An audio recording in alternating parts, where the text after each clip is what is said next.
Welcome to The Explainer. Today we're tackling a really critical intersection in healthcare, navigating risk and building patient trust. We're pulling some absolutely fantastic insights directly from Everblink Health Care to answer a huge question in medical communication. Look, if you're a clinician, you know exactly how heavy the expectation to have every single answer can feel.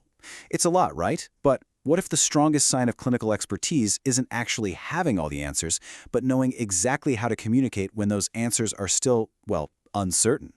That's exactly what we're unpacking today. Okay, let's dive into this. Does expertise actually mean having all the answers? It's such a common myth, isn't it? The infallible, all-knowing doctor. From the very first days of medical training, there's this immense, almost suffocating pressure to be the absolute authority in the room. Your patients look to you for guidance, reassurance, and total clarity. They want a straight line from symptom to diagnosis to cure. But let's be real, the reality of medicine is often far from absolute. We really need to actively challenge this idea that uncertainty is somehow a flaw in expertise, because in fact, it's a natural, completely unavoidable byproduct of practicing medicine. Section 1. The expectation versus the reality of medicine. Let's just validate the burden you carry in the clinic every single day. Society expects absolute certainty, but the reality of actual medical practice, it is incredibly complex. Every day, you're navigating situations where outcomes just cannot be predicted with 100% confidence. Diagnoses remain provisional, treatment responses vary wildly. Let's just rattle off some of the inherent sources of uncertainty you face. First up, massive variability in individual patient responses. You can literally have two patients with identical lab results who react completely differently to the exact same intervention. Then, you've got the absolute limitations of current scientific knowledge paired with complex biological systems that just refuse to act predictably. You're working with risk estimates based on broad probabilities, definitely not individual guarantees. And on top of the whole shebang, constantly evolving clinical evidence can shift best practices overnight. This just proves that the unknown is a feature of medicine, not a bug. Now, for you as a professional, this is super familiar. But remember, for the patient sitting across from you, it can feel incredibly uncomfortable, confusing, or even terrifying. Section 2. The paradox of trust. This difference in perspective leads us right into the psychological heart of this explainer.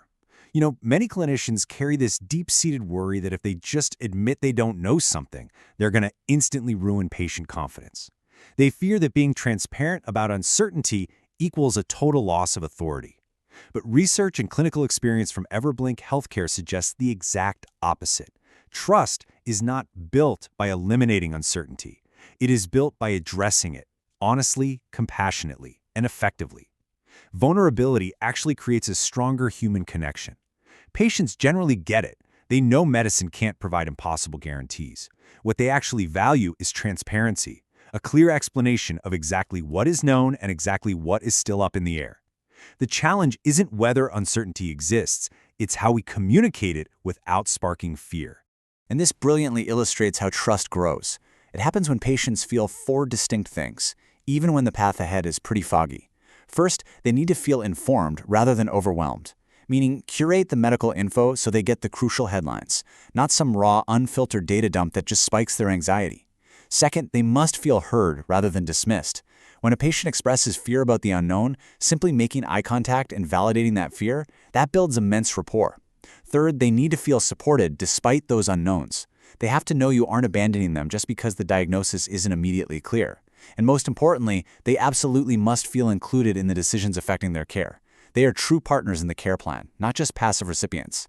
When uncertainty is hidden, patients can sense the lack of transparency. But when you create an open conversation around these four pillars, you set realistic expectations while deeply strengthening your bond with them. Section 3. Moving beyond I don't know. Let's pivot from theory to actionable vocabulary you can start using in your very next appointment. Because, let's be honest, simply dropping an I don't know in a clinical setting can sound incredibly abrupt and unsettling if it's delivered without any context. It just leaves the patient feeling totally stranded. So instead of a dead-end statement like, we don't know what's going to happen, try a pivot. Try saying something like, we don't have all the information yet, but we're closely monitoring the situation and will continue adjusting our approach based on what we learn. Do you see how a simple shift in phrasing completely changes everything? The second response still acknowledges the uncertainty, but it immediately pairs it with a reassuring commitment to ongoing care and expertise. Patients are so comforted by knowing there's a clear plan of action, even if the final destination is still coming into focus. Section 4. Practical risk communication. communicating risk effectively requires so much more than just throwing statistics at a patient. We need an actionable framework to help them understand complex risk in a balanced way without triggering panic. So here's a fantastic 3-step framework derived from the Everblink Insights. Step 1, use clear language. Step 2, provide context. And Step 3, acknowledge emotion.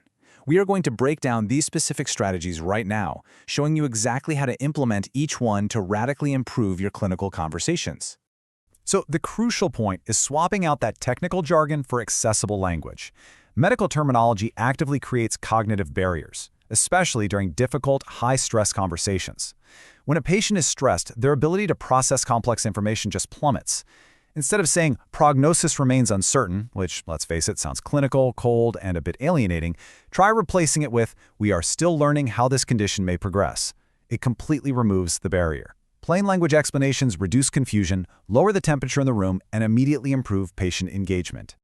Moving right along to Step 2, providing context for risk numbers. 20%?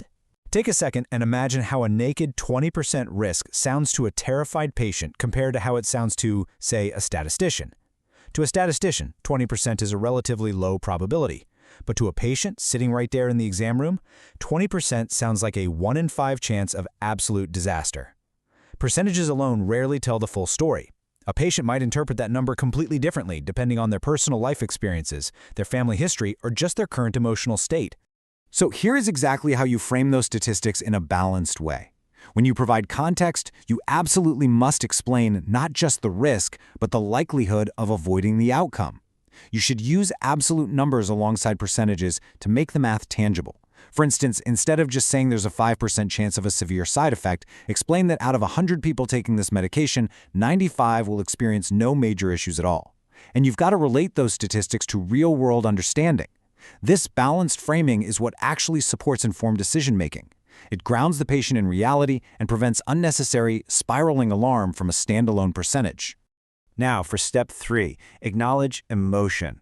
Risk discussions are never ever purely informational. Patients might be experiencing intense anxiety, profound frustration, disappointment, or just genuine fear. Take a breath, slow down, and offer a simple, empathetic statement. I understand this uncertainty can be difficult. Or, simply, it's completely reasonable to have questions about what comes next. Emotional empathy is just as critical as sharing clinical information.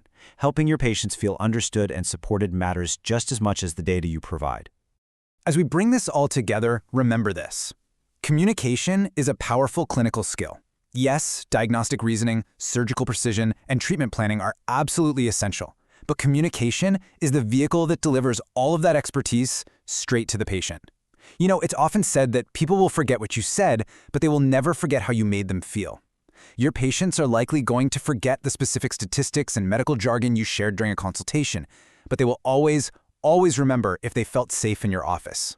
When you communicate uncertainty with honesty, empathy, and clarity, you create an environment where trust truly thrives. Which leaves us with this final, lingering thought. In your very next conversation, will you hide the uncertainty or will you use it to build trust? The choice is entirely yours, and the strategies are now in your hands. Trust isn't built despite uncertainty. It's built entirely through the way you handle it. Thanks so much for joining me for this explainer, and I'll catch you next time.